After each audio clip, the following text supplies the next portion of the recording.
Lalu mereka pun melepaskan ikatan si Sandi ini dan sayangnya Sandi ini sudah tidak sadarkan diri. Mereka pun semua panik dan membawa si Sandi ini ke rumah sakit. Tapi sampai di rumah sakit si Sandi dinyatakan meninggal. Dan masalah perayaan ulang tahun yang harusnya gembira ataupun senang-senang malah menjadi... Yo, what's up guys? Welcome back to Rizky Aulia Channel.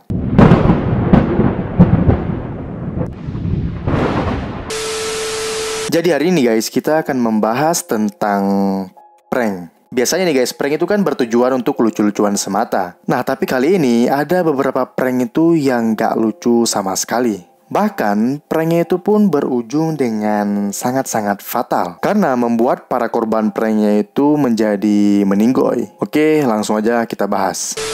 Tapi sebelum kita bahas, jangan lupa kalian klik dulu tombol subscribe dan jangan lupa kalian nyalakan lonceng notifikasinya guys. Biar kalian gak ketinggalan video-video terbaru yang sangat menarik di channel gue ini guys. Dan gue mau ngucapin terima kasih banyak buat kalian yang sudah support channel gue ini. Dan ayo bersama-sama kita dukung channel ini bisa mencapai 10.000 subscriber dalam waktu yang dekat ini. Oke guys, tanpa berlama-lama lagi langsung aja kita bahas. Ini dia prank-prank konyol yang membuat korbannya itu meninggoy.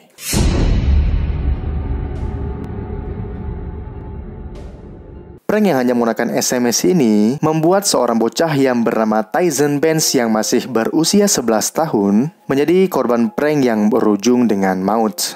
Oh ya guys, ini kejadiannya pada tanggal 14 Maret tahun 2017 di Michigan, Amerika Serikat. Jadi awalnya si Tyson ini menerima SMS dari pacarnya. Isi SMS itu mengatakan kalau pacarnya si Tyson ini sudah meninggal dunia. Dan yang ngirim SMS mengaku bahwa dia itu keluarga dari pacarnya si Tyson tadi dan menggunakan nomor ataupun telepon si ceweknya ini. Dan pacarnya si Tyson ini juga meminjam handphone teman-temannya ataupun nomor-nomor temannya untuk meng-SMS ataupun mengirimkan SMS kepada si Tyson ini juga. Yang mengatakan bahwa pacarnya si Tyson ini sudah benar-benar meninggal. Jadi Tyson ini juga dapat pesan dari temannya ya kan. Yaitu pastinya untuk meyakinkan si Tyson ini bahwa pacarnya itu sudah benar-benar meninggal. Lalu Tyson pun shock ya kan, kaget dia pada saat dia menerima SMS tersebut. Sampai dia nggak bisa mengendalikan emosionalnya dengan sehat. Jadi tanpa berpikir panjang, si Tyson ini pun langsung saja menggantungkan dirinya sendiri di toilet kamarnya. Karena dia nggak bisa menerima kalau dia itu kehilangan pacarnya untuk selama-lamanya. Karena si Tyson ini mikir kalau emang pacarnya itu sudah benar-benar meninggal. Lalu beberapa jam kemudian ibunya si Tyson ini masuk ke dalam toilet di kamarnya itu dan dia pun langsung kaget melihat kondisi si Tyson ini sudah tergantung dan juga tak bernyawa lagi.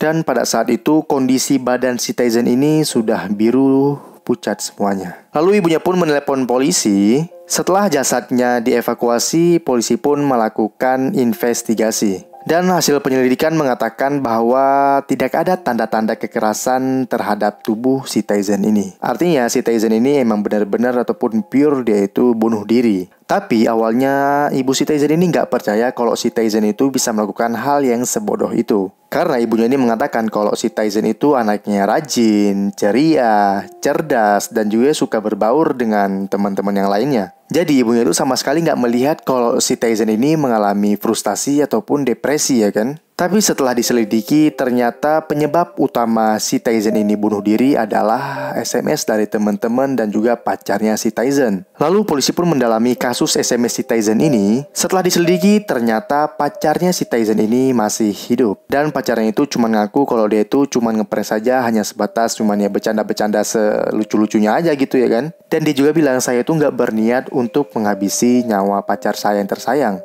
Oh ya guys, by the way, ini pacarnya si Tyson itu masih berusia 13 tahun. Jadi identitas pacarnya itu nggak dipublis karena untuk menghindari bully. Karena waktu kejadian ini pada tahun 2017 cukup banyak menyita perhatian masyarakat. Karena dengan kejadian ini semua orang itu pada kasihan dengan si Tyson. Jadi pacarnya si Tyson ini dianggap sebagai pelaku utama atas kasus bunuh dirinya si Tyson. Jadi emang kalau identitasnya itu dipublis, maka pacarnya si Tyson ini ya sudah ya kan jadi target bullying masyarakat gitu. Dan soal hukuman untuk pacarnya si Tyson ini, mirisnya dia itu nggak menerima hukuman yang setimpal dengan perbuatannya. Dia cuma dinyatakan bersalah karena telah menyalahgunakan telekomunikasi. Dan juga dia itu masih dikategorikan sebagai anak di bawah umur. Otomatis ceweknya ini nggak dihukum ataupun ditahan ke dalam penjara. Tetapi dia itu cuma mendapatkan peringatan saja. Tapi apapun itu, cuman gara-gara prank konyol yang dilakukan oleh pacarnya ini berdampak serius kepada korbannya, yaitu pacarnya si Tyson ini, karena harus kehilangan nyawa. Oke, next.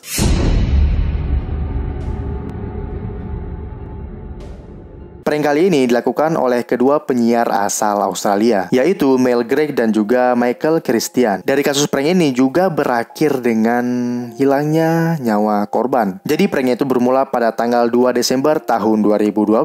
Saat itu media Eropa dan juga Australia sedang memberitakan tentang kehamilan Catherine yang merupakan istri dari Pangeran William Inggris. Jadi pada saat itu berita tentang si Catherine ini lagi trending di Eropa ataupun Australia. Lalu 2 hari kemudian, tepatnya pada tanggal 4 Desember, sebuah channel radio asal Sydney yang bernama Today FM juga menyiarkan konten tentang kehamilan Catherine dengan konsep prank. Dengan cara kedua penyiar ini menelepon perawat dari rumah sakit yang merawat Catherine tadi dengan berpura-pura menjadi Ratu Elizabeth dan juga Pangeran Charles yang menanyakan keadaan si Catherine. Lalu perawat yang bernama Jacinta Saldana yang menerima telepon prank itu percaya kalau yang telepon itu adalah Ratu dan juga Pangeran. Ia pun menjelaskan secara rinci bagaimana keadaan si Catherine dan di mana rumah sakit berada ataupun di mana rumah sakit si Catherine ini dirawat. Dan semua percakapan yang sebenarnya itu rahasia disiarkan dengan jelas di radio saat live streaming. Semua orang jadi tahu informasi tentang keberadaan si Christine ini di mana, bagaimana kondisinya dan lain-lain. Mungkin menurut penyiar itu ini lucu dan bisa menghibur para audiens ataupun para pendengarnya. Dia nggak tahu kalau yang dia prank ini adalah ataupun berkaitan dengan kerajaan Inggris ataupun anggota keluargaan Inggris. Tapi setelah mereka menyiarkan percakapan prank itu, pihak kerajaan Inggris marah karena telah menyiarkan informasi yang bersifat privasi soal keluarga kerajaan Inggris tanpa konfirmasi ataupun minta izin terlebih dahulu. Dan masalah itu pun menjadi sangat serius, yang membuat semua orang itu kaget dengan keberanian kedua penyiar tadi. Tanpa malu dan segan membuat lelucon tersebut. Tapi guys, saat itu yang sangat merasa bersalah bukannya mereka berdua, tetapi ya tadi, si perawat yang di prank mereka ini sampai ngirim email ke temennya dengan mengatakan kalau dia itu sangat menyesal dan merasa bersalah karena telah memberikan informasi kepada orang yang salah. Dan dia juga mengaku telah mencoreng nama baik rumah sakit di mana tempat dia bekerja. Lalu 3 hari kemudian pada tanggal 7 Desember tahun 2012, perawat itu ditemukan telah tidak bernyawa karena bunuh diri. Dia tidak sanggup menahan malu dan juga menahan rasa bersalahnya. Lalu setelah kedua penyiar itu tahu kalau korban pranknya yaitu si perawat itu bunuh diri, mereka pun kaget dan akhirnya mereka pun minta maaf di media. Mereka juga ngaku kalau itu cuma bertujuan untuk hiburan komedi atau prank. Mereka juga nggak nyangka dengan apa yang telah terjadi. Dan mereka pun sadar kalau itu memang nggak lucu. Media-media di dunia pun menyoroti dan menyuduti si penyiar kedua itu. Karena hal konyol yang telah mereka lakukan itu ataupun prank konyol yang telah mereka lakukan itu memakan korban jiwa. Dan kedua penyiar itu sangat menyesal. Bahkan mereka berdua itu dikabarkan sampai stop menjadi penyiar radio karena citra buruk yang mereka berikan. Oke, next.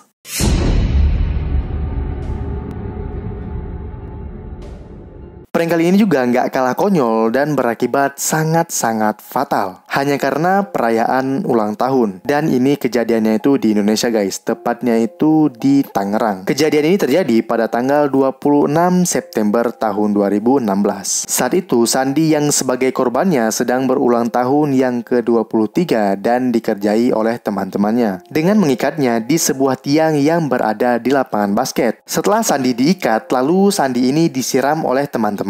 Ya mungkin biar momennya lebih berasa gitu ya. Tapi setelah Sandi disiram dalam keadaan terikat, dia pun kesetrum listrik dengan tegangan tinggi yang membuat dia itu kejang-kejang. Menurut beberapa sumber berita juga mengatakan, awalnya teman-teman ini mengira kalau si Sandi kejang-kejang kayak gitu tuh dia alasan aja, dia cuma acting biar dilepasin ikatannya gitu ya kan. Tapi akhirnya teman-teman si Sandi ini malah ikutan ketakutan karena kejangnya si Sandi ini makin lama makin parah. Lalu mereka pun melepaskan ikatan si Sandi ini dan sayangnya Sandi ini sudah tidak sadarkan diri. Mereka pun semua panik dan membawa si Sandi ini ke rumah sakit. Tapi sampai di rumah sakit, si Sandi dinyatakan meninggal. Dan masalah perayaan ulang tahun yang harusnya gembira ataupun senang-senang malah menjadi hal yang sangat berduka. Akhirnya polisi pun menyelidiki kasus ini dan menahan semua teman-temannya si Sandi ini yang terlibat dalam aksi ini, yang bertujuan untuk memeriksa apakah ada unsur kesengajaan atau tidak dalam kasus ini. Setelah diselidiki, ternyata semua teman-teman Sandi ini tidak mengetahui jika mereka itu mengikat si Sandi di tempat tiang yang ada kabelnya. Ditambah kabel listrik itu sudah terkelupas. Jadi itulah sebabnya si Sandi kesetrum dan juga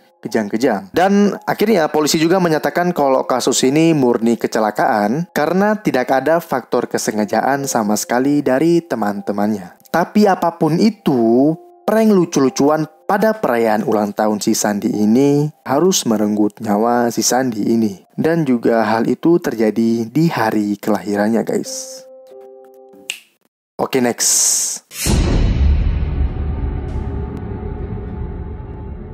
Prank kali ini juga cukup konyol, yang awalnya juga hanya untuk lelucon ataupun lucu-lucuan ya kan. Jadi kejadian itu pada tanggal 17 Agustus tahun 2011 di Ohio. Dua remaja asal Ohio yaitu Seth Stonerock dan juga Derek Granley menutup tanda jalan menggunakan plastik putih agar terlihat seperti hantu, yang bertujuan agar mereka itu bisa melihat dan juga merekam calon korbannya ataupun pengguna jalan ketakutan gitu karena hantu palsu yang mereka buat. Tapi yang terjadi, dua orang nenek yang melintas di jalan itu mengalami kecelakaan yang cukup parah setelah mobilnya itu memasuki jalan satu arah karena tidak melihat tanda stop yang sudah ditutupi plastik oleh kedua bocil tadi. Karena seharusnya kalau nenek tadi itu melihat tanda stop, nenek itu bisa belok kiri dan tidak memasuki jalur tersebut, yang membuat mobilnya ini harus bertabrakan dengan truk yang dari arah berlawanan. Karena kecelakaan itu pun kedua nenek ini harus meninggal dunia. Lalu polisi pun menyelidiki terkait soal tanda jalan yang ditutup oleh plastik putih tadi.